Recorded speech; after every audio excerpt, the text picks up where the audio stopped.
আমরা ৪-৫ দিন ধরে শুনে আসছি মুফতি আমির হামজা নবীকে সাংবাদিক বলে ঘোষণা দিয়েছেন এবং বলছেন যারা নবীকে অনুসরণ করবে, সত্য সাংবাদিক থাকবে, নবীও সাংবাদিক ছিলেন। এরকম আমরা কথা শুনছি সোশ্যাল মিডিয়াতে, ইউটিউবে, ফেসবুকে শুনে আসছি।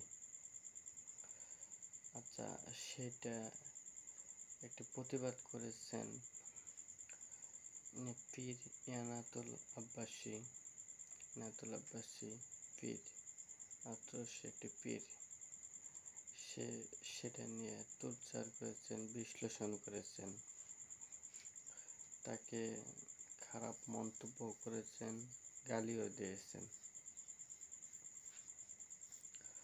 আচ্ছা, আমরা দেখছি সেটা করছে, সে বলছে সাংবাদিক, এটা সে আবার ক্ষমা চেয়েছেন মিডিয়াতে এসে। আমরা দেখছি তার একদিন পরে সে মিডিয়ার কাছে ক্ষমা চেয়েছে, মিডিয়াতে এসে সোশ্যাল মিডিয়াতে আমরা দেখছি।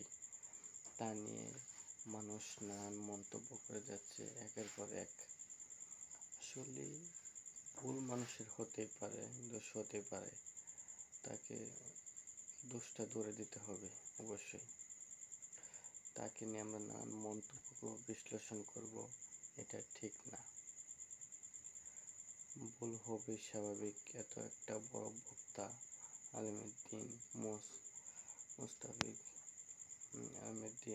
মুসাফির অনেক ত্যাগ ও জুলুম নির্যাতনের পর সে আসছে এখন মিডিয়াতে নানান বছর ও ওয়াজ মাহফিল করে আসছেন।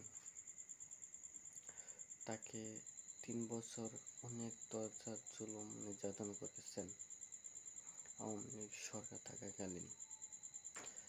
তার মাথার বেন্ট একটু হতেই পারে, একটু ব্যতিক্রম হতেই পারে। তা নিয়ে কিছু ভুল হয়েছে, আবার সে ক্ষমা চেয়েছে, তা নিয়ে তো কথা বলা ঠিক না।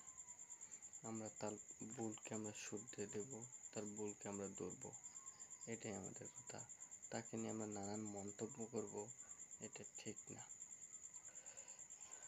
আচ্ছা, 5 আগস্টের পর 1 মাস পরে আসছেন ডক্টর মিজানুর রহমান আজাহারি মালয়েশিয়া থেকে। কক্সবাজার প্রথম মাহফিল করেছেন। সেখানে বলেছেন একদল খাইছে, আরেক দল খাওয়ার জন্য রেডি হয়ে আছেন।